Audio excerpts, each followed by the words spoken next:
Hey, welcome back to the Infamous Podcast. This is Brian. It's Darryl. And Darryl, this is episode 455. I guess some Cobra Kais actually die. Yeah. I mean, thought they were immortal, but Right? guess not. And, you know, I'm not just talking to the fact that Chad McQueen, who played Dutch in Karate Kid, died this year. You know, there's going to be some spoilers when we talk about Cobra Kai Season 6, Part 2. So just be prepared. Yes. Anyway. And there's going to be spoilers for Supes and Lolo, too. Massive spoilers for Supes and Lolo. Massive. Just getting that out of the way. Just the spoilers galore this episode, as usual. There's some things we try not to spoil, but like this stuff has to be spoiled. It really does. Because we can't. And you should be watching it anyway. Yeah. So. You should watch it immediately. We say that, but like if somebody spoiled Dune Prophecy for me, I'd probably be pretty mad right now. Oh. Your hypocrisy knows no bounds. Wyatt, you are an oak. Okay, Doc Holiday. It's so sad that we speak the same language so very clearly. Anyway, I love that movie. I do too. It was on in the hotel yesterday, and I sat there and I watched it for a while. So, yeah. How are you? I'd ask how your weekend was, but I spent part of it with you, so I know it was the most fun and unexpected thing of your life. Yeah. At least I good news is I didn't almost poop my pants when the gong went off. I mean, I didn't know there was a gong. I was walking back so I could walk back down the aisle, and he hit it, and I freaked out. I was like, where's my gun? I definitely had my hand on my knife. And there's a baby on the floor was like, what the heck was that? Right? Oh, there were like 3 babies in there because it was like Rockwell and Lillian and Teddy. And at least none of them cried, you know? Yeah, which is strong. Yeah. I mean, Lillian is the coolest freaking baby I've ever met. That's not Haley. So there's that. She's awesome, and she's my best friend. So, and she loves me more than anybody, which is the best part of having a best friend that's a baby. So, if you're wondering what we're talking about, I got married on Saturday. Darryl was there. It was a blast. Our officiant. Someone else found a gong at the venue, and having just met our officiant Jeremy, who Darryl's met a couple times before this, they're like, "This is a so Jeremy thing," and they told him about it, and they snuck it into the room to use as part of our ceremony. So it was fun. Okay, that makes more sense. Yeah. Why you didn't know about it? Yeah, and you know that and the Tibetan, the Tibetan scarves that were blessed by the Dalai Lama, so that was kind of cool too. I was a little disappointed in that. If I would have known I would have brought my MJF scarf. I would have played the music on there, and then wrapped it around it. So speaking of wrestling theme songs, we were talking about like our walk-in music, right? When we were coming in. And we settled on Today by Smashing Pumpkins because we realized it's just a great wedding song because it was the greatest day. It was the best day of both our lives. And my first one was Randy Orton's Voices. Yeah. And she immediately shot that down. My second one was Randy Orton Burnt by Light, which was his first one. Or in my light. Yeah. Yeah. I was gonna say, what about the first one? All I'm gonna say, never gonna take that away from me. Anyway, I was actually just listening to that last week. I actually listened to it when I binged or inclined through 235 on. I think I put it on my. Yeah. When I put it on my. When I inclined 235 on Monday, I put that on to like get me pumped. Because Battle Cry just wasn't getting it done. Battle Cry was on that list. And the Undertaker's theme song was on that list. And now that there was a gong there, I feel like we really missed an opportunity. Oh, that's awesome. Yeah, So- you kind of did. But so yeah, we got married. We went to Lexington and had dinner. So hung out in a hotel, went to some bars. But we're doing our honeymoon in Japan next year. Like I think we decided on May. And so now I'm looking at new Japan dates. Which I didn't even think about until Monday when one of my gym bros was like, "You're going to go to see New Japan." I'm like, "I am now." So I'm actually shocked you didn't think about that. I didn't even think about one it. Of the... Yeah. I mean, considering I traded, American indie tapes for New Japan tapes all through junior high and high school.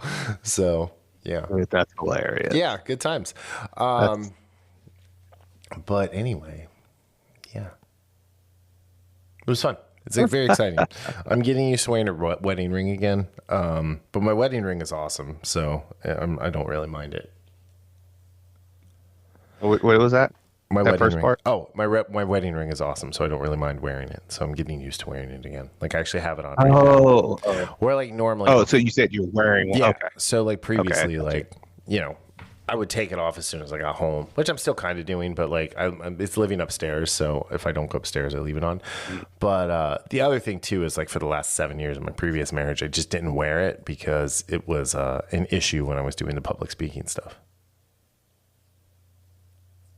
Public speaking stuff. Yeah, like when I was going to conferences and doing, the presentations on like social media and things like that. Because when you're at those events, like some women actually target dudes with wedding rings because they think no strings. And so we did an experiment. When I stopped wearing it, like, that happened less, which was cool. And then I just got used to not wearing it. The no strings, did you tell them bye, bye, bye? Bye, bye, bye, bye, bye. And then I beat them to death with an adamantium skeleton. I can't think of that song now without thinking about that scene. I mean, it's such a great scene. It really is. I mean, talk about a cool way to open a movie, God's favorite idiot really does know how to make movies, doesn't he? Yeah, he does. They actually have a behind the scenes, I think, on the Plus. I think it's on the Plus, like 50-minute documentary on the show, on that movie. Oh, cool. On the making of it and everything. I want to watch that. Interesting. But I might fire up your D Plus and check it out. Anyway. Oh, so before we start with Supes and Lolo, I saw that there's a teaser out for the live action How to Train Your Dragon. I watched it. I didn't watch it yet. It was good. I mean, it's just a teaser. It's the scene where Hiccup meets Toothless for the first time, and it looked spot on perfect. Oh,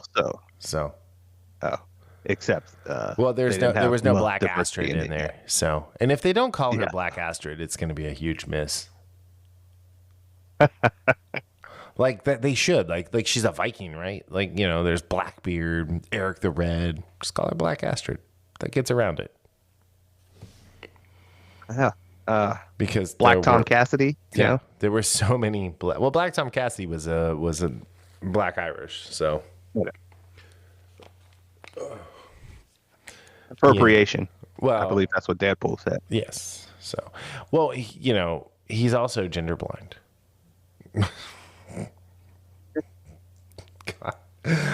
Jen got mad at me. He doesn't want to get canceled. Jen got mad at me because I've watched that movie twice since I bought it. She's like, "Why are you watching this again?" I'm like, "Because it's awesome. Like, I'm probably gonna watch it like 10 times in the next 4 months." I have not. Yeah, I haven't watched it again. I did the same thing with the first one. I tried to watch the second one a second time and never made it through it. Never went back to it. So, anyway, it's all me to Gambit. Are you sure you just really, really wanted them to, and it just never worked out? Right. All right. Are you going to talk Supes and Lolo? Yeah. All right. Let's talk Supes and Lolo. Okay. So just so we don't forget this time, out of 5, that suit just melts off you. What do you give the episode? 4 or 5 too. Another. Love the show. I will talk about some of the issues I had and some of the stuff I think you'll understand. But overall, again, some of the choices, again, I have issues with. Maybe I have. I'm still kind of floating around on certain things in my skull. But overall, I just love this show, and it's a nice lead up to the final two. It was a good lead up to the final two episodes we have coming. So Yeah, I gave it a 4.56. I initially had a higher score, but I lowered it because I'm sad because they introduced Gordon Godfrey in this episode, which means they had plans for Darkseid. And now we're not going to get that.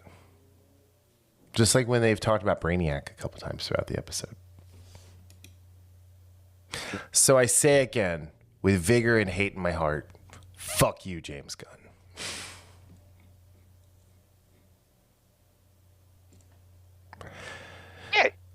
So let's get started. All right. Yeah. All right. So this episode is called Sharp Dressed Man. I thought this was an allusion to the boys getting their super suits. What did you think about that? I actually, once I turned it on and saw Lex getting dolled up, I knew it was about him. So Yeah, it was a great Lex Luthor episode. and he finally looks like Lex. Yeah. With the beard's gone. Mm-hmm.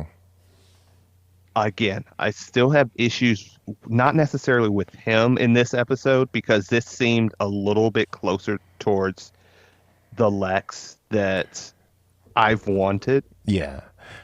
The only thing was him getting emotional about the possibility of Elizabeth calling in to like drop a dime on him. So this is the thing I wasn't a fan of. Mm-hmm. And that kind of plays into that last part, what you just said, plays into what he's been. He's been an emotional monster in the sense of he can't control himself when it comes to her. Even though we don't, we both had issues with that. Mine was the whole, when he's looking at everything, and I know we're getting a little bit ahead of it, but when he wants to cancel the show, and then Amanda's like, no, we're doing this. It's like, I really don't like her. Yeah. I just really do not like her. Mm-hmm. And again, I see what they're trying to do, creating kind of like a foil for Lois. Yeah, she's the anti-Lois, but she's completely unlikable or like just blah. You don't need that. Who's the actress playing her? Do they have that listed? Anyway, what's her name? Amanda? Yeah, it's her, like the character's name. Yeah, they Amanda. don't even have her on the Wikipedia. That's how unimportant she is. Yeah, I agree with you. This is another one. So this episode was directed by Michael Cudlitz, who plays Lex Luthor, which was cool. And Brent Fletcher and Todd Helbing wrote it. So it's why it was pretty good. So there was Brainiac in this episode, technically. Yeah, Milton. Is that what's his name? Milton Fine is he was like a mentalist, type person. And Brainiac basically possessed him in a version, of Brainiac. Okay. So as Milton Fine as a supervillain has fought Superman in the past, or messed with Superman in the past. But yeah, I mean, it was pretty cool to see that. It was great to have John Henry and Nat back for the episodes. I thought it was funny with the boys, so like the military is guarding the Kent farm now. So because Clark's secret is out. And then the boys were in town and like they come out and these girls notice them and come chasing after them. And I thought they were going to fly away. I really did. I did too. And I honestly thought and it was like, I'm so disappointed. But they just got in the truck and drove off. They're saving that budget for something big. Oh, absolutely. Like this finale, these last two episodes, I'm thinking are going to. Because I mean, there was a lot in this episode with Steel and Starlight and everything. there was some actually CG heavy stuff. We learned more about what's going on with Clark. I really hope that I hope they find a way to reverse it. Yes. And again, this is where I'm at with that. I did not like that. I thought it was well done, and the way they, the dialogue and all that stuff, that was fine. But from a standpoint of the character himself, yes, I know this show is ending. You don't need to do this. I really hope. Here's what I think is going to happen. He's going to have Lex beaten, and Lex will give him the option to get his heart back, or have Clark end Lex, and Clark will choose his heart, and he'll get, because it was never his heart what got destroyed. Oh yeah. Because they even talked about how it's not dense. The new heart is not dense enough. It's a heart of a 60-year-old man. Essentially, right. Sam gave Clark a death sentence. Like, he was already dead. Now it's worse. Now it's a ticking time bomb. Yeah, and he gets to figure out what it's like to be human, like slowly and agonizingly. It's like the Flowers for Algernon, the Mitchell Blom book, where the guy gets intelligence he was like a slow, dim-witted guy, and he gets intelligence, and then he loses it. But he remembers what it was like to be intelligent, and it's like too painful to bear. Imagine there's that. There's a character in one of Brandon Sanderson's Way of Kings books where he made a deal to be able to save, his world. And every day he wakes up, he has a different level of intelligence. Sometimes very smart, sometimes he had only one time where it was like beyond genius, and he can never get to that. Sometimes he's a dimwit, and the dumber he is, the more emotional he is, but also he has more empathy that way too. Mm-hmm. So, and when he's smarter, he's basically logic and rationale, and doesn't give a damn about who dies. Oh wow! So it's very interesting character. That's very interesting.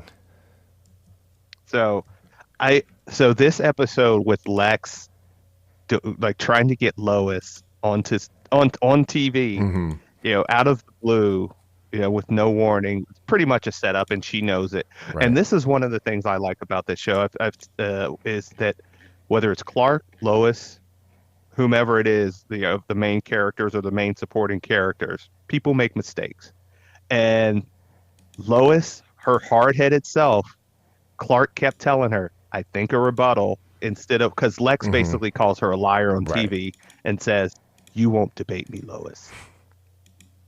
And, there was some hubris there, like, oh, dude, what did she say? She was basically, I could, destroy him. Right. Even on, in enemy territory or whatever.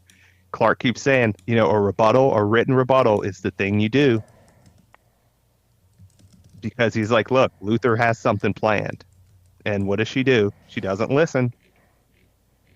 Nope. And I will still go back to this point we mentioned a few episodes ago.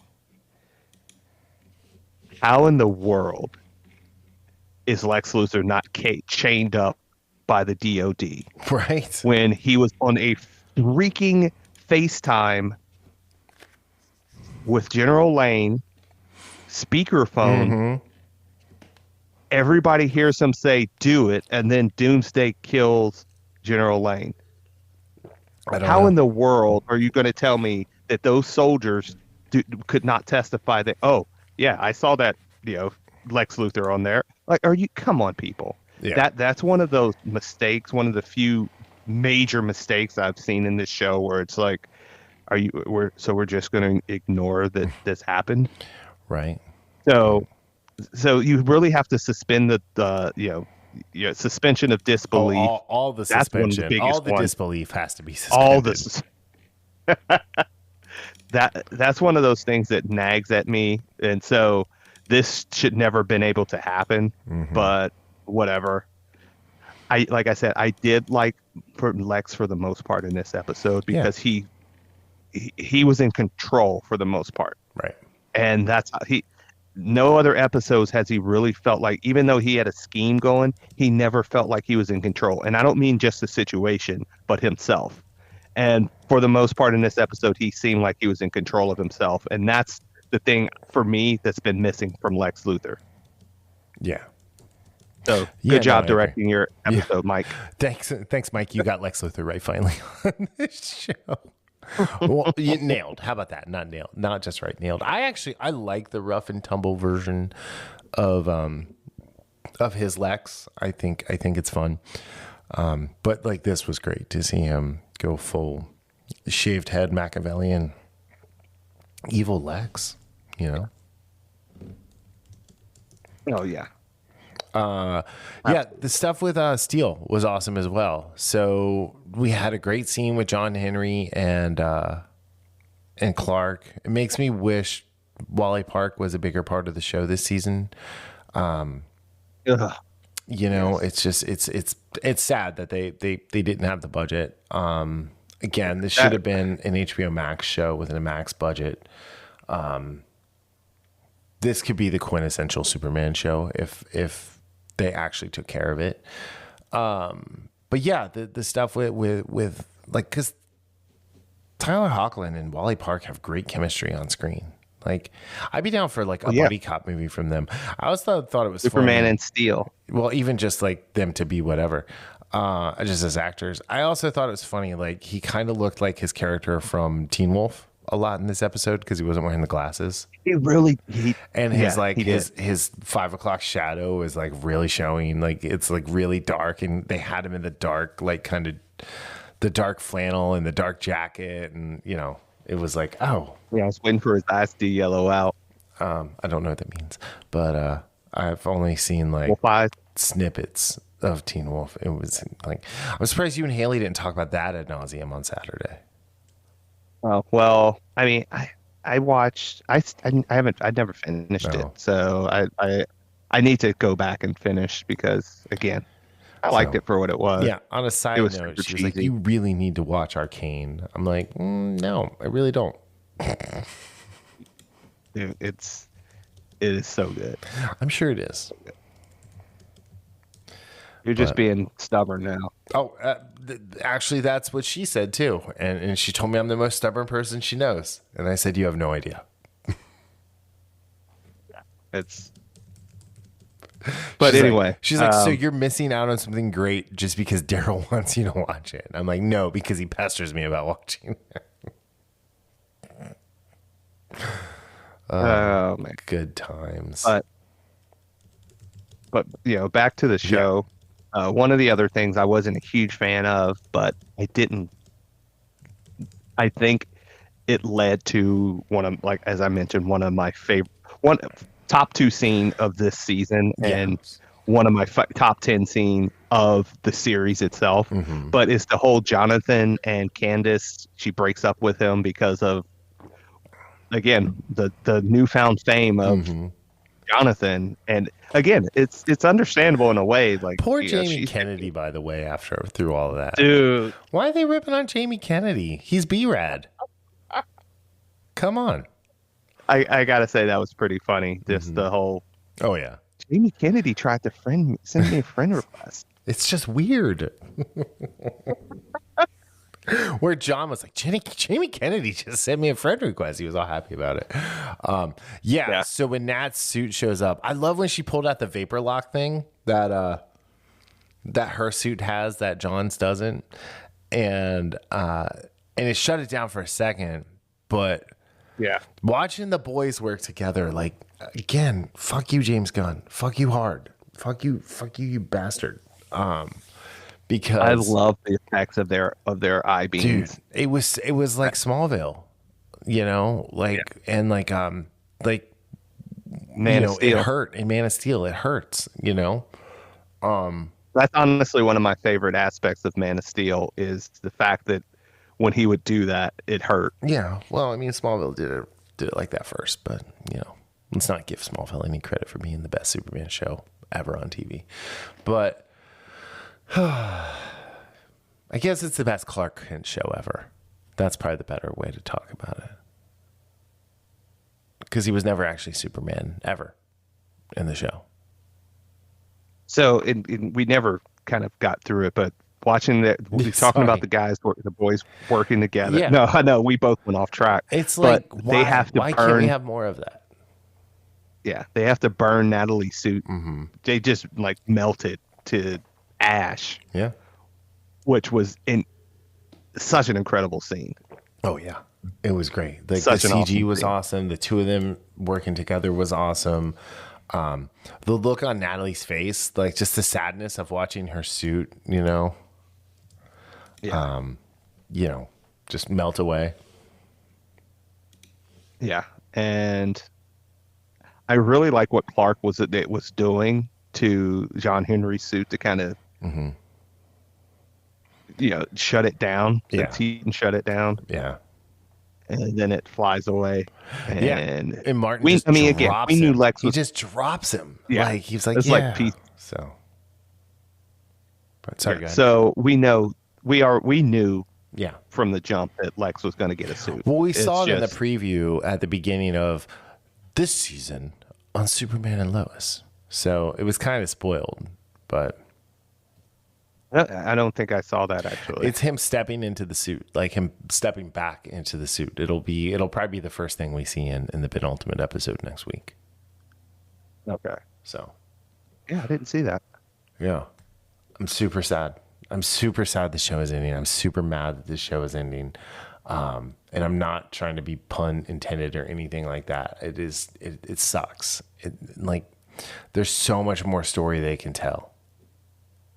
And they're not going to get to. I will say one of the funniest lines is when Jonathan, Jordan, and Natalie are, talking about Candace. Mm-hmm.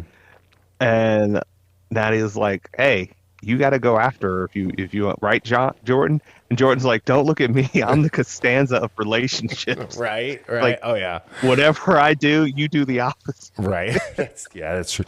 And then he drove to her. Yeah, which I find that kind of funny. It's like he still loves that. He can fly, but he still loves that truck. I mean, I love that truck. I mean, who wouldn't love that truck? I mean, do you think we'll see Talrow? I don't think we will. I don't think we will, sadly. Yeah. I mean, I don't think we will. So, which is sad. Yeah, so the Godfrey stuff. The Godfrey stuff was cool. It was really cool, especially because it was Tom Cavanagh. No, I was like, hey, Tom. And they really are playing up that this isn't tied to the Arrowverse. I mean, this isn't an Arrowverse show, really, because none of those heroes exist in this world. Which they've talked about before. Right. They've dropped in dialogue like he's the only superhero. He's Earth's only protector, and then Steel came along. Yeah, I will say going, back as a blast from the past, that reveal that Tom Cavanagh was the Reverse Flash was so good in season 1 of The Flash. That was so when good. Flash was great, and then it just got super repetitive. Yeah. I never even finished it. I don't even know how it ended. I didn't finish it either. So I think I don't know if it was season 7 or 8. It might have been 7 where I was just like, all right, I think halfway through season 7, I'm like, I'm done. See, you made it a whole 3, maybe 4 seasons longer than I did. No, I remember because I remember you weren't watching it, and I was watching it and reviewing it, and I was just like, I'm struggling here and there, and then they would give you a good episode, and it's like, oh, it's back, and then the next episode would be trash. You know what made me stop watching it is they had the cool story with the Thinker, right? But then they threw the dumb story with Katie Sackhoff and her god awful British accent, and I was like, I just can't. I can't. No, I'm done. I'm just not watching this show anymore. What was it? Yeah, Amulet Black. Amulet Black. Yeah, and I was like, I just can't. No, I'm done. This is bad. This is making me angry. This isn't adding to any joy in my life. And like Marie Kondo says, does it spark joy? No, get rid of it. Oh, absolutely. So. Especially nowadays where there's so much content, new and old. I mean, come on, we're geeks and nerds, so we have a lot of great stuff that is old stuff. So I have no problem rewatching Star Wars, Indiana Jones, Right. movies like that over and over and over and over again. I know. So Yeah. Yeah, it was yeah. I mean, So, yeah, this is just watching episodes like this is such a reminder of what we're losing, right. because the things that we get teased with the boys working together, the things that we've had, like what you mentioned, the chemistry between Clark and Steele, and even the boys and Natalie. We we dog on God, talk actors about a and character that turned it around. yes, absolutely. That's the thing. That's exactly what I was going to say. And they Because turned when it she around first in the showed up, same season. That's the beauty yes, of it. this Right? wasn't like a reload. This was like we were watching it live, and it's like, who is this character now? She is awesome Because like she versus came what on we and we're first like, got. we hate this character. Like, are they gonna kill Yeah, him? Like, is she here just to kill her off? And then it was like, wait a second, she's doing cool shit. Hold on. yeah. Is she the best character on the show who's not Superman or Lois? Yes. And So, and not then they haven't having used her in the her last 2 again, years at all. So, yeah. And again, her and her relationship with her father is such a oh yeah, so well. There are all these things that we have on this show that work well. There are very few things where it's like, okay, that was bad. yeah. Yeah, there are things I disagree with. Like, I don't think Lex Luthor has been objectively bad. He hasn't. It's just I don't like the version that they have. So that's just my preference. I Other think it's people are going to because like we it. wanted Lex to be great, and we got a Yeah. Lex that's just good. And this is the other thing. I don't know how they've had to change things with knowing that they might, again, it might have been a little bit different going into season 5 and having a more pronounced Lex Luthor, or season 6 or whatever, but again, it goes back to this, what we're missing. And I just have to, I guess, just these last 2 episodes, I'm going to love them as much as I can. And I hope they bring it home, because this show has exceeded all expectations. All expectations. I did not. Again, we'll probably do a retrospective after this series is over. Maybe in like 10 years. But you like that 10-year retrospective? I love it. It's like my favorite thing. They should do a 10-year retrospective for every show. I mean, I really thought Supernatural was onto something there. Here we go. Anyway, you're the one who brought up retrospectives. So I know. I thought you'd like that. you asked for it. You know what I didn't ask for? I didn't ask for this show to end. No. Because fucking James Gunn. You know what? Also, fuck Peter Safran too. He can get in on the fuck yous. Yeah. All right. I bet both of those bastards were the ones that killed Kenny. They definitely killed Kenny. So, all right. You want to move on? Yeah. All right. To something else that we like that's ending. Cobra Kai season 6 part 2 came out. Part 2 is 5 episodes. So Bienvenats Barcelona, if you will. Dog in the fight, snakes on a plane, Blood In, Blood Out, which is a highly underrated martial arts movie if you don't know. And I'm not even going to pretend to know how to say Yunjangdu? Yunjangdu. Yeah, that sounds fun. That sounds fun. Yeah. Okay. I don't know. Anyway, it's a word I can't pronounce. Honestly, like I had to copy and paste it in because I can't type it because like the dyslexia is just like I don't even know what's happening with a J and a G in the same word. So It's like that's like trying to write down DJ Uyangale's name. Who? Anyway. So College quarterback. okay. So this was like the best. This was the second best like martial arts thing of the weekend behind John Jones's back heel kick. Oh man. But I actually loved this season, like this part of the season 6. I wasn't crazy about the first one. There's definitely things I'm not crazy about in this one, like the fact that in whatever world this Cobra Kai is in, nobody stays in jail when they're supposed to be in jail. No. Nobody ever No. at any point. So there's that. Is this and then like they all Arkham? get like, is it what? Is it like Arkham? Like a Batman villain? Yeah, and like I mean,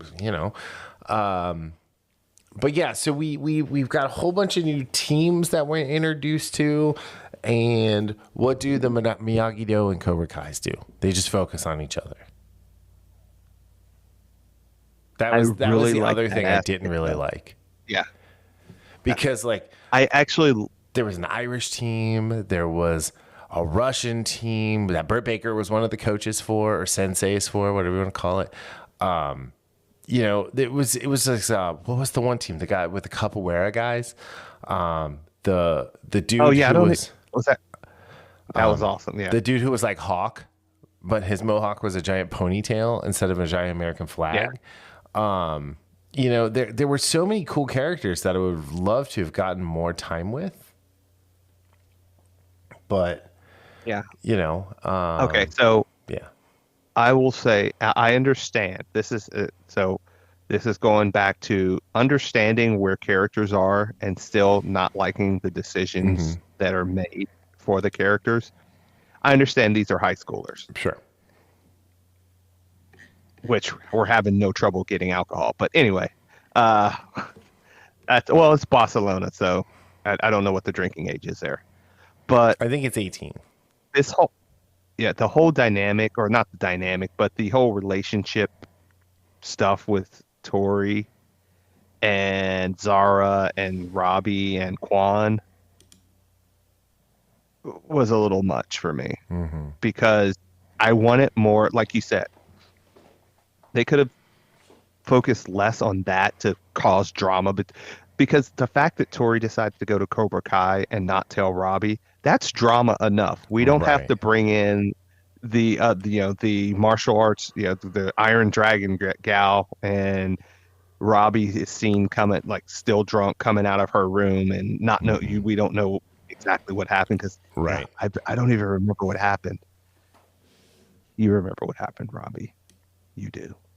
But anyway, that was one of those things where they could have taken some of that away and focus more on the characters. It's the same thing as with Hawk and Dimitri.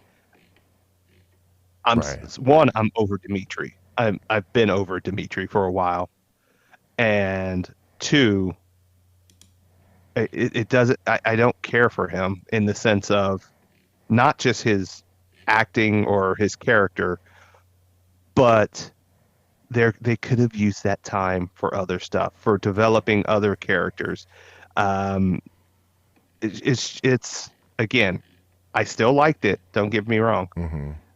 And you'll see when we give the reviews that I still liked it, but there were definitely hiccups in this season, or in this half of the season. Third of the season, if you want to get technical. Well, of the season where there's no technical about it. They split it into 5 episode chunks. So, it's if you want to get technical, it's like when they were asking, there was some man on the street thing, and they're like, "How many halves are in a game?" And the girl goes 3. Well, I mean, is it not technically thirds? Well, but the question was literally how many halves are in a game, not how many. No, I was just talking about you're like. There.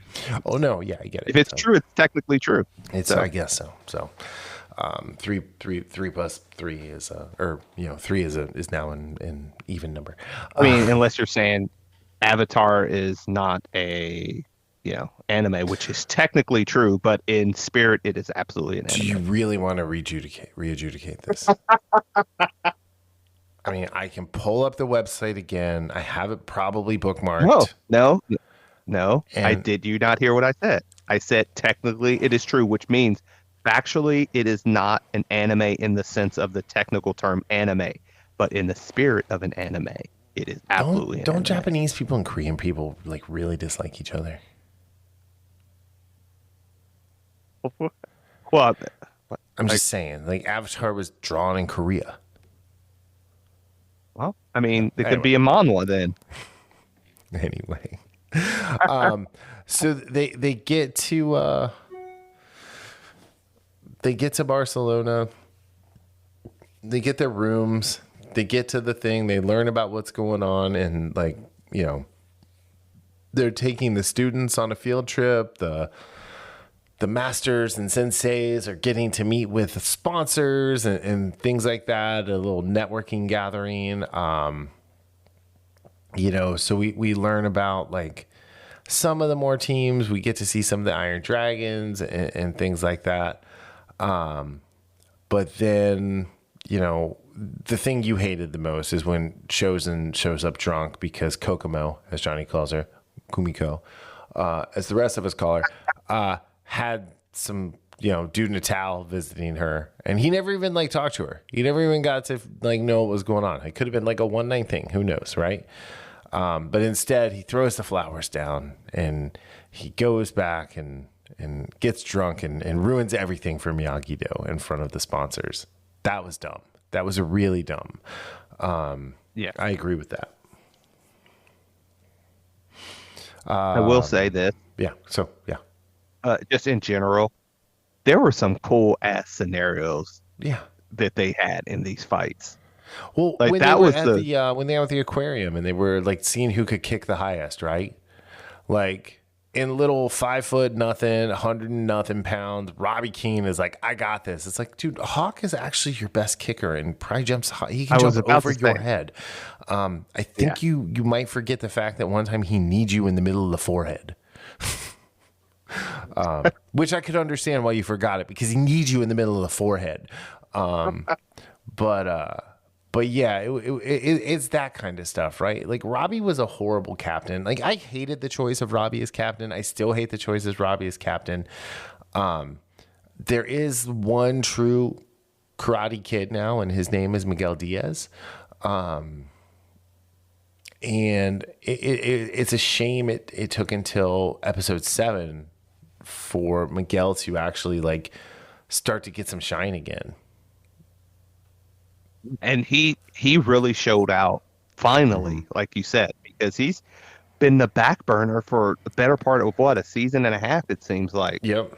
Like, especially where this show I thought was going to be more about Miguel. And again, I like how it has evolved and brought more characters in, sure, and some good characters too.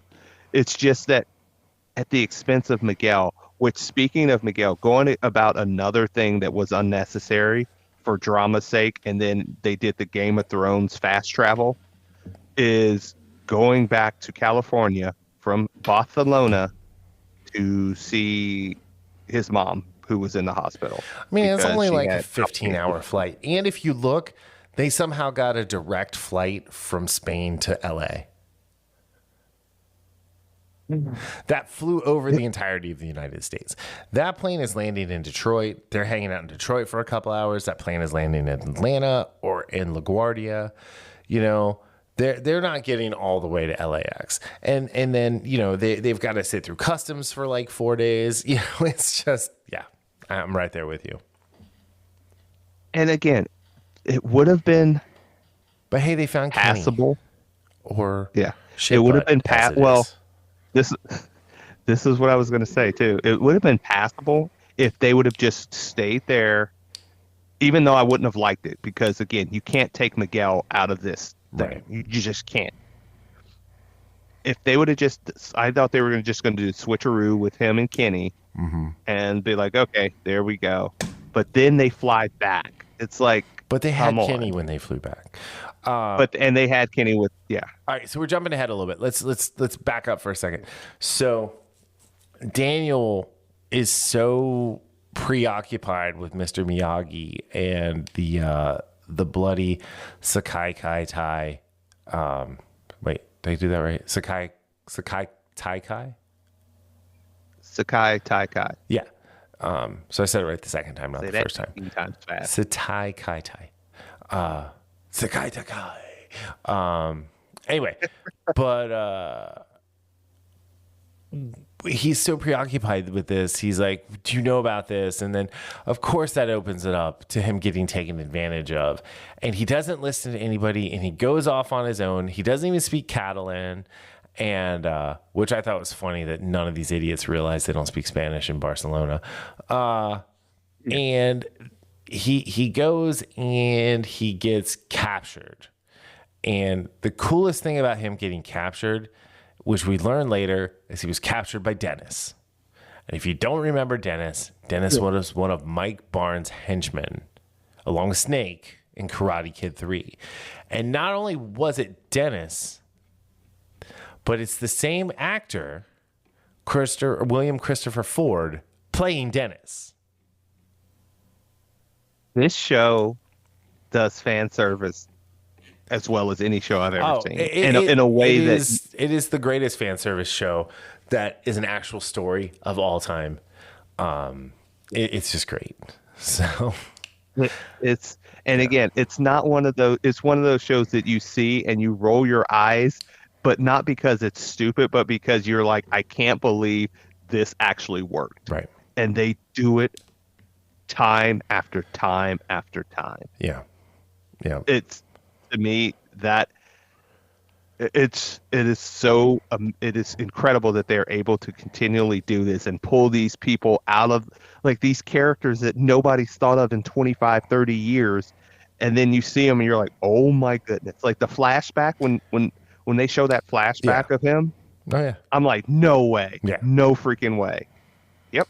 That's him. And they mentioned that Snake died. So, okay. It'd been great to have Snake back, but cool. At least they mentioned what happened to Snake. Yeah. So the other thing that happened in this episode 7, Dog in the Fight, was Miguel starts getting on Robbie for being distracted from Tori, because Robbie keeps looking at Tori with these fucking puppy dog eyes and gets kicked in the face constantly.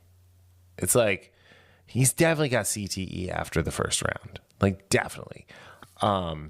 Because he keeps just getting unprotected shots, and they have two events where balance is important. The first thing is like the final challenge to become one of Badiatus's glory gladiators, where they're up on the tiny little platform and they gotta stay on, or if you get knocked off, you're not, you get sent to the mines.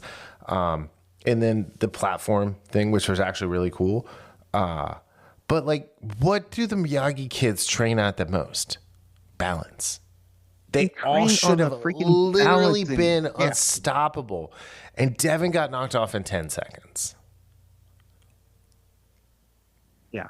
Again, there's a lot of guilt and shame and whatever else, longing going on with these kids, except for pretty much Miguel is more pissed that he doesn't have the captain's role, which understandable. I think he's not only is he pissed about that, he's just pissed that Robbie's, one, not respecting it, and two, not actually like leading them, which leads to a pretty great scene later on. Don't get me wrong. So like Miguel's the only one who scores points there. And then when they're up on the platform, which was a cool freaking idea, right? They put them on a platform like 10 feet above the ground. And it's like, all right, 2-on-2, your teams climb up after someone gets knocked off. So make sure you hurry up. In between those two events, Devin had a heart-to-heart with Johnny where she's like, hey, I'm responsible for the shit butt memes. And Johnny's like, okay, just go out there and do your best. Like, who cares? Like, just be a bully. Like, what? And it comes down to they like, and I don't understand why they did this. They started Sam and Robbie first. It's like, start Dimitri and like someone else first. Like, why would you put your captains first? One of the things I like, going back to that Devin and Johnny conversation, is he also puts it on her to tell everybody else what happened. True. He gives her that responsibility. So basically, like, you were the one that did this, so you're going to have to be the adult and come clean with everybody else. He's like, you decide how to do it, or something along those lines. Right. I did like that as well. And because putting that on someone that did something, and having them, and again, not just like yelling at them, but saying, having that good heart to heart with her, but also saying basically, look, you're responsible for this. You're going to need to come clean with your friends on this, instead of him telling everybody. It gives her agency to admit her mistake, Right. and Yeah, instead true. of True, being outed by a coach. Yeah, that's true, I guess. I'll agree with that. It was a good life lesson. But the match was really cool. They were against the Irish team, and I liked how they played the stereotypical Irish music about when they were up there. Oh, they played the shipping up to Boston, Yeah. the little Yeah, type. the, I don't know if that was the actual Dropkick song, but Murphys. it's the notes. So Yeah, it definitely sounded like it. Anyway, are you a co-op? You got to tell me if you're a co-op. Sorry. So they're up there. So Devin sacrifices herself for Sam. That was kind of cool. Dimitri and Hawk knock each other off. That was kind of dumb. And, Miguel gets up there and just handles the business. Like, it was like really cool. And then he did that move he learned while he was in a coma, which we haven't seen him pull out in a while. Well, yeah. The drop kick. I mean, there's only one reason he can do that, though. Because he was in a coma. No. I mean, why he handled his business. Oh, because he's the one true Karate Kid. Yes, exactly. So, yes. Yeah. And then that's when they find out that something's going on back at home with Carmen and the baby, which I totally forgot she was pregnant. Because, like, Johnny's, like, 60. Anyway. So then they go back home. They're on the plane. So Johnny and Miguel spend the majority of episode 8 snakes on a plane. And I love the fact that it's 2 Cobra Kais and they're snakes on a plane. That was great use of title for, from a horrible movie. Gotta say, I never saw it. Yeah, I never saw it. I mean, well, let me rephrase this. I saw parts of it when it was on FX. And, Sam Jackson likes to drop the MFer a lot. And there's the line where he's, get these snakes off my plane. And the edit was, get these Monday to Friday snakes off my Monday to Friday plane.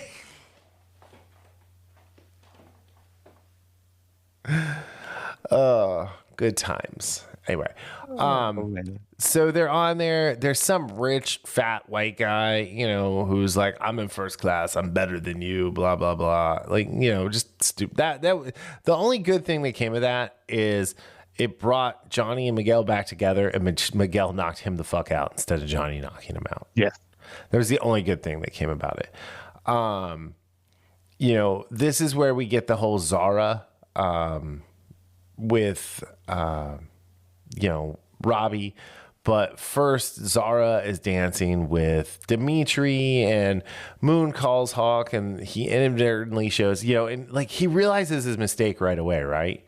But like at the same time, he's kind of like, you know what, Dimitri's been a dick, so I'm just gonna like not even care. But yeah, this was an interesting one. It was Yoon and not Yoon and Kwan. What's her name? The lady Cobra Kai. Gayun. Yeah, Gayun. Gayun. Yeah, I don't know exactly how you pronounce it, but with Chosen, and then Dayun. Yeah, and they end up having sex on the beach. But yeah, it's really, really kind of interesting. All of that's going on. This is where the really annoying thing happens. Miguel is gone, so of course the potato is out walking on the beach, and she comes across Axel, and she bats her little potato eyes at him, and he's like, I'm not Irish, but like, sure, I like potatoes. And then Axel like falls in love with Sam. Like, really? Yeah. And then he gets mad when she's like, or not mad, but he's like, oh, you have a boyfriend. Oh, I'm sorry. yeah, it was not the finest moment. I will say one of the best moments of the episode though, which I'm shocked that it came from Luigi. No, wait, what's his name? The son. Anthony. Daniel's son. Yeah, Anthony. I don't know why I thought it was Luigi Luthor. I forget. Anyway, but yeah, Anthony goes and Daniel's wife is like, you have to go apologize, and he's like, I didn't do anything. And she's like, you just have to end this. You have to lose the battle to win to end the war. And so he goes over. She tells it to both of them. Yeah, she does. No, You're right. so You're she, right. yeah. So, but he goes over there She and was like, look, I didn't do this, but here's what I'm going to do to make this right. I'm going to drink all these Lapskadoos and I'm going to shit my pants. And Devin calls as he's about to start doing it. And Kenny's like, hold on, don't do anything yet. And then Anthony just does it anyway. And he's like, we're good, man. Devin did it. And then he's like, I gotta say, when Kenny's like, you're going to want this to be a home court advantage. I gotta say, I really liked how Amanda handled Yes. that Anthony right there. Where she basically said, "Dude, this is not a discussion. Right. You're going over there." Yeah. And I did like them finally burying the hatchet, so to speak. And the going back to what you were talking about with Alex and Sam, Axel. I have nothing against Alex. I have nothing against Mary Mouser. No, nothing against Mary Mouser. Nothing. Well, I'm not saying Mary Mouser looks like a potato. Sam looks like a potato because the way they dress I know. her in the baggies 90s clothes with the weird pastels. I will say this though, and again, this is not just on her, or not about her, but I have always been the person when they cast a character in a role that requires athleticism, and you know that this person can't do X. Like my pet peeve is when somebody throws a baseball or a football, and you see them, and you're like, they've never thrown either one in their lives, and they're the main character in this role.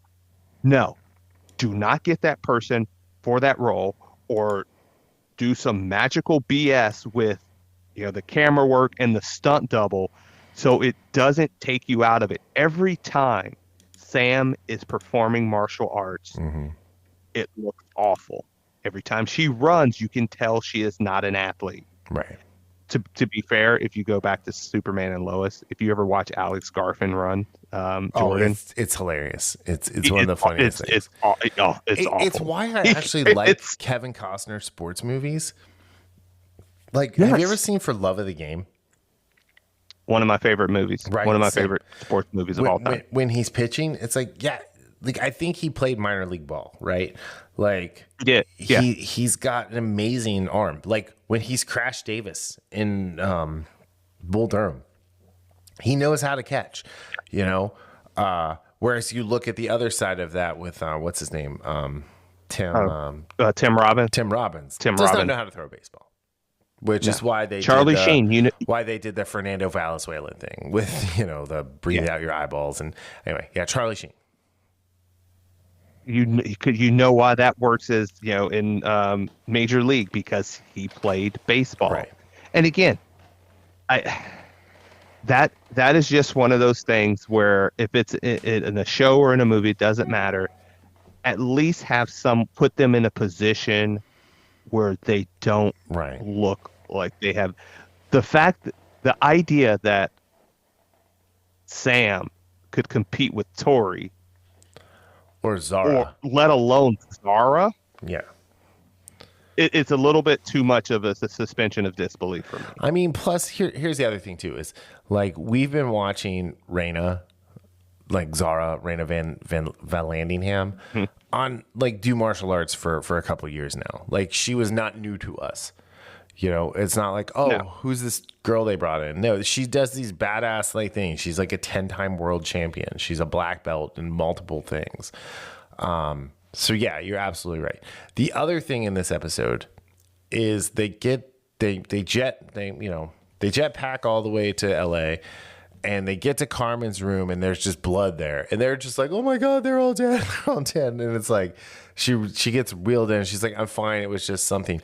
So what they wanted is they wanted to give Johnny like a Mr. Miyagi moment here, right? Where like, we're like, oh my God, like he's going to lose his wife and baby now, like Mr. Miyagi did. And how was Johnny going to react to it? I'm really glad they didn't do that. But then she tells Miguel to go win the whole damn thing. But it's like, but he's not the captain. He can't win the whole damn thing. Like, actually, his part in this is done. Like, really, why bother going back? Yes. So, again, there was one more. There was the one more event. But, like, you know what I'm talking about. Right. And that's what I'm talking. Like, this jetpack, this whole thing, it takes away. And when I say this whole, I mean just the idea of them having the whole thing with Carmen. The idea of, for 10 seconds, them thinking she was dead. But again, right. that is one of those. If Carmen went to Barcelona with them and it happened at a hospital there. Yes. Am I wrong? Yes.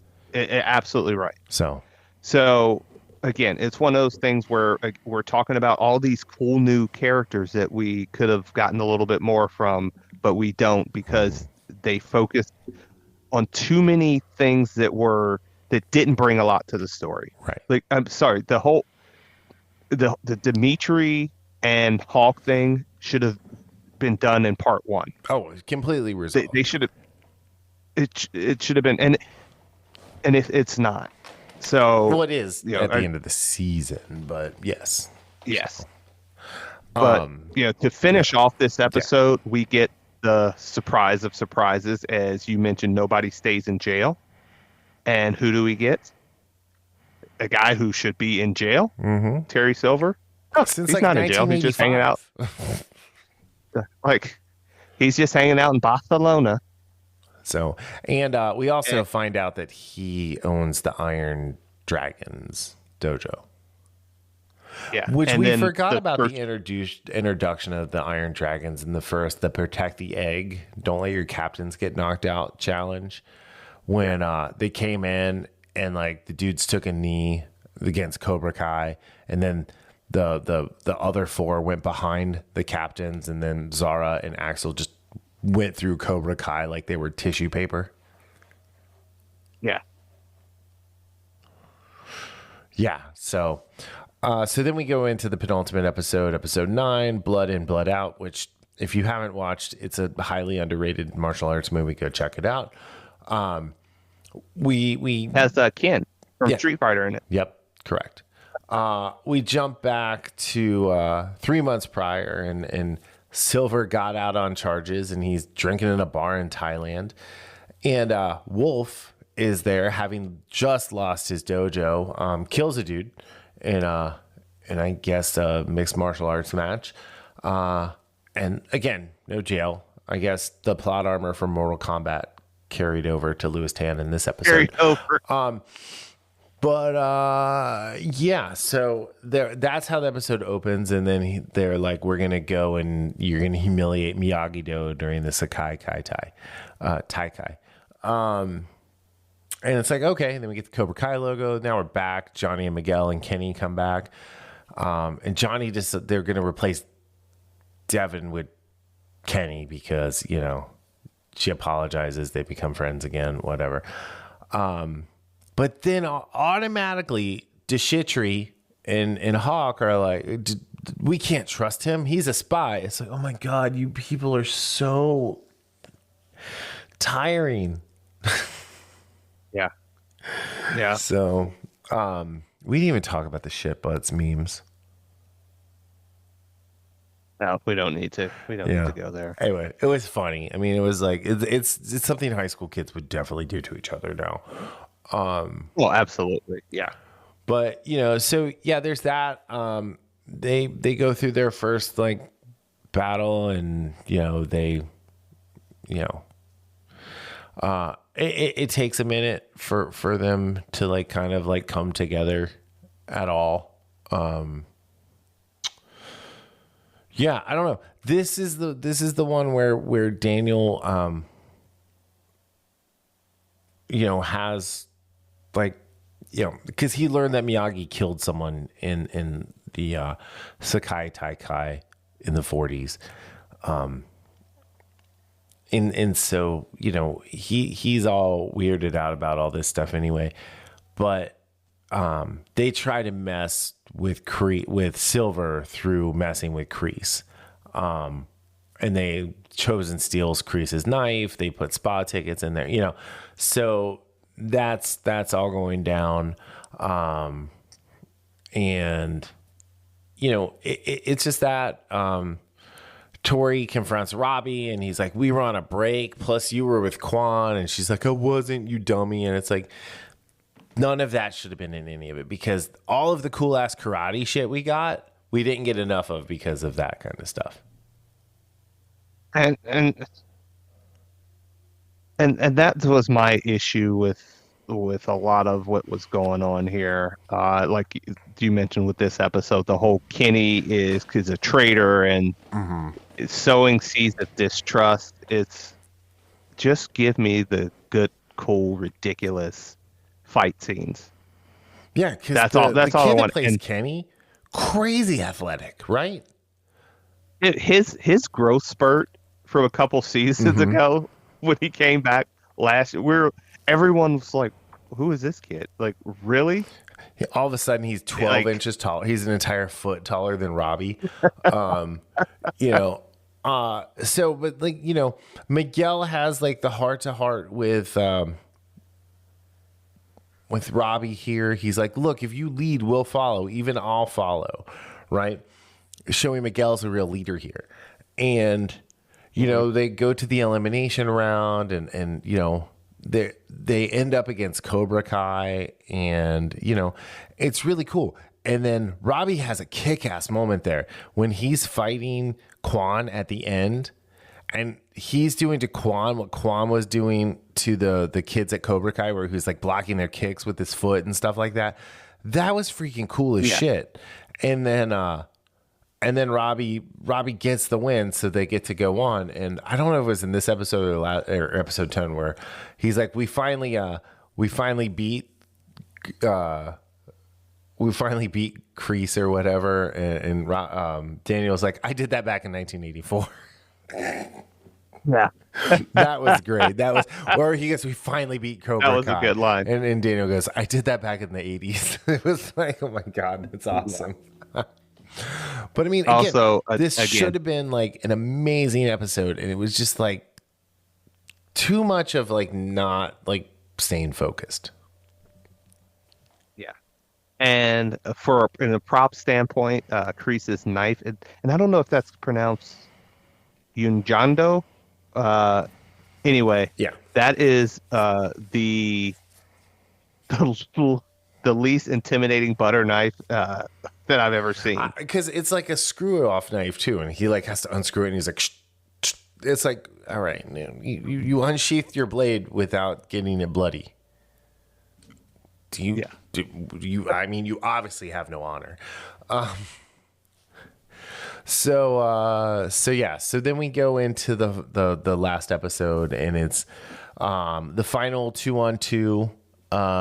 So the thing is here we learn that Cobra Kai gets eliminated, but during the announcing of like the final rounds, Tiger Strike Dojo from Russia, which is Britt Baker, who we see Britt Baker in episode 9. I was like, holy shit, that's Britt Baker. And that's when I texted you that Britt Baker was in Cobra Kai. She's a former AEW women's champion, Dr. Britt Baker. Let's put some respect on her name, please. And so she was the female sensei for Tiger Strike, and they find out that Tiger Strike got eliminated because failing a drug test, because of course the Russians do. That's what they want us to think. I mean, obviously Terry did it. Terry paid to have that happen. Absolutely, yeah. So, which was stupid because it's the same him buying the ref, and it's like, just do something different. So anyway, so now it's Cobra Kai, the Iron Dragons, Miyagi-Do, and then the Brazilian team. I guess that's where they're from. I know that's where the guy with the hawk braid, the braid hawk, is in there. Maria de Tantera. Okay. The Fury of the Panther. Cool. Whatever. They were like a name. They had one guy. That was cool. So it starts with Axel against Robbie, Sam against Tori, Quan, and then Quan and Zara have their matches against the other group, Red shirts. yeah, essentially.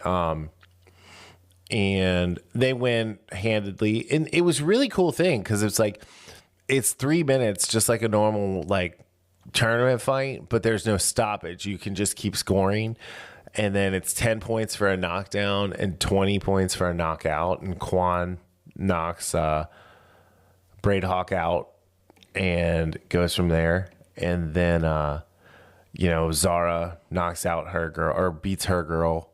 She scores like 11-0. And then we get to Axel and Robbie. Did we get? I don't remember. Did Tori and Sam didn't actually fight? No. Yeah. No, not yet. So Axel and Robbie start, and then there's all this other stuff going on in the background. Robbie just is like, he can't get through Axel's like reach, but Axel's not hitting anything on Robbie either. And then Robbie gets thrown into the crowd, and Quan elbows him in the ribs with the cheap shot. And then Miguel tries to like walk past Axel, and Axel knocks him down because he's in love with the potato. And then Gunther comes out, the head of the Sakai Taikai, and is like, hey, all of you guys get off the mat. And then the Tiger Strike people come and knock him out just from out of nowhere. Should have been an RKO. And then it turns into a giant brawl. A brawl out, if you will. Brawl out, yep. And then and again, Cobra Daredevil does the hallway scene. Everybody's fighting. Like it's the senseis are fighting, the students are fighting, the refs are fighting. Yeah. The ref gets knocked out and he's begging not to get knocked out, and he does anyway. You know who really was gonna cry that he missed this? Stingray. Oh God, the Stingray would have loved this. So but yeah, so it's like Miguel and Axel are fighting, Sam and the Irish captain are fighting, the girl captain are fighting, Robbie and Tori are fighting Cobra Kai and Zara. Robbie finally figures out how to fight multiple people at the same time. I think he learned something from watching Miguel. But it's like all this, but like Kreese takes his little knife out of his gi, and then instead of putting it back, he sticks it behind his back. And it's like, oh, okay. So 1, this is falling out, and 2, somebody's about to die. Right? Both of those things happen. So, and, so he goes off and he fights Silver, and Silver's beating the crap out of him, told him he should have stayed in the cage. And then, in comes Johnny Lawrence, 2-time All Valley champion, to, really, like, he does a good job. He gets the sucker punch Silver this time, which was good. But they're fighting back and forth, and we're going back to the mat, and Daniel is trying to like be the cooler head there, which I actually appreciated. Like he was literally just defending himself as people attacked him randomly. But Quan gets knocked down and notices the knife, and he grabs it, and he goes to kill Axel, which I thought was kind of weird, but at the same time, because every time he tried to fight Axel, like, he couldn't even land anything. And when he jumps at him, Axel literally just kicks his leg away. It was like, I don't know how much attention he paid to it, but like, it was just like, he just casually like brushed him away. It wasn't like a hard kick or anything. And then Quan falls on the knife, lets out a scream, and then is dead. And everything stops there. And then that's where Gunther wakes up. Well, he woke up a little bit, but he's like in the middle of the floor, and he just yells, "Cut the feed." What a great all of this was being and I thought it was hilarious that all of this was being filmed, like, being It was broadcast out to the world. Yeah. Because you had the Miyagi-Dos back in Reseda watching, complaining about they didn't get homemade pizza this time. Yeah.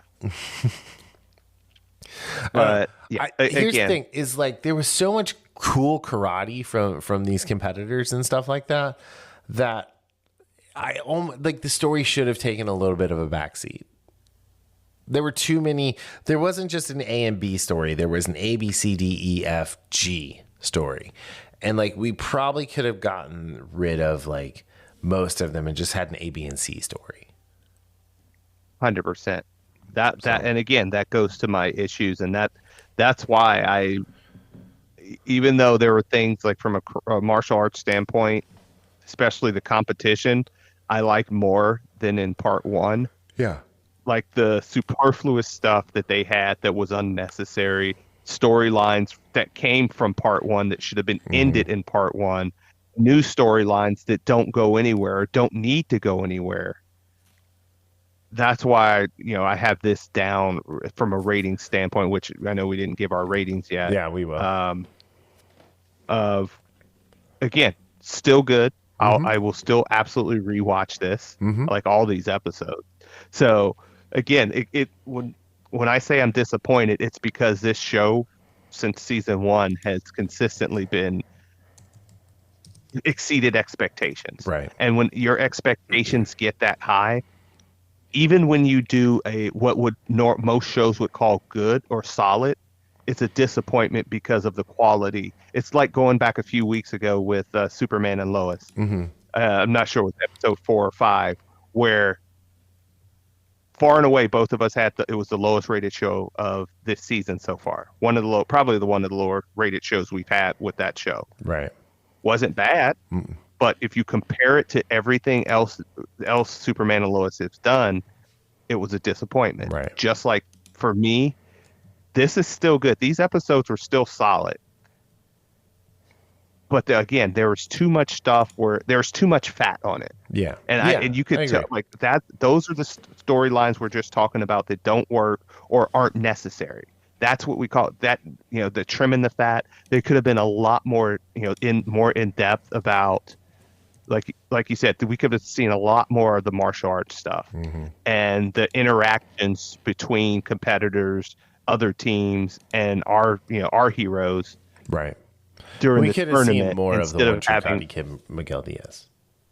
Yes. So that's where out of 10 shits, what do you give this? That's why I gave this a 7.25. All those reasons. Again, 7.25 is not bad. No, it's good. I wanted to give this a 9 so bad because of the stuff that was good. It was great. I went with I actually adjusted my score down while you were talking because you convinced me to do so. And I dropped it. I had it at an 8.71. I dropped it to an 8.17. So I still I loved it. I'm definitely going to rewatch it. I'm probably going to start rewatching it tonight. I'm absolutely going to rewatch just this part though. 100%. But I'm at one point, I'm so excited to go and start from the beginning and rewatch the entire series. Kind of like I'm doing with Superman and Lois. Yeah, but you gotta. Yeah. Even though I'm watching season 4 and rewatching season 1 and season 4 at the same time. That's how you get mixed up with what's happening, and Anyway, here's the thing: is this the best season? No. This is the second best cliffhanger of an episode, though. And the nice thing is we only have to wait until February 13th, whereas before we had to wait 3 years to find out what happened to Miguel. Oh, dude, that cliffhanger was awesome. And yeah, this is a good cliffhanger, even if I think it's overwrought some of the stuff. I love that cut the feed and then it just cuts out. That was really well done. And then they did the silent. They did the silent credits for Quan. R.I.P. Quan. R.I.P. No. If you're saying rest in piss, so that guy was a douche. Resting in blood. Yeah. R.I.P. Rest in blood. Yeah. Anyway. All right. Well, so that's Supes and Lolo this week, and that's Cobra Kai. the Netflix show by way of YouTube Red, season 6, part 2. Any last words? Anything you want to add? No, but we'll have next week the penultimate episode of Superman and Lois and The first 2 episodes of Dunk Dune Prophecy. 2. Or Dune Prophecy, yeah. Dunk Prophecy. What'd you call it? So, Dunk. Dune. Or Dunk. Okay, good. You're calling it Dune too. Awesome. As well. Dune as well. Dune also. So I refuse to call it Dune because it's not Dune. And this will be Dune until I decide otherwise. I like it. Sounds like a plan, right? Anyway, all righty then. On that note, thank you all so much for listening. We will be back next week, and yeah, Darryl, thanks for coming to my wedding. It was awesome. All right. Talk to y'all later. Bye. See ya. The Infamous Podcast is recorded in Kings Mills, Ohio, just north of Cincinnati. You can find new episodes every Sunday on Apple Podcast, YouTube, Spotify, Google Podcast, our website, or anywhere podcasts are downloaded. This show is hosted by Darryl Jasper and me, Brian Tudor. To find more information about the show, visit us at infamouspodcast.com and follow us on Facebook and Instagram at Infamous Podcast to keep up with the show. We also have a Patreon page, patreon.com/infamouspodcast. We have some great rewards for our patrons and are looking for help to grow the show to bring you more of the content you want to hear. Music for this podcast is provided by Michael Henry from meetmichaelhenry.com. So, whenever you're listening to us, have a great day, night, evening, weekend, whenever it is, and we'll see you next time. Thanks for listening.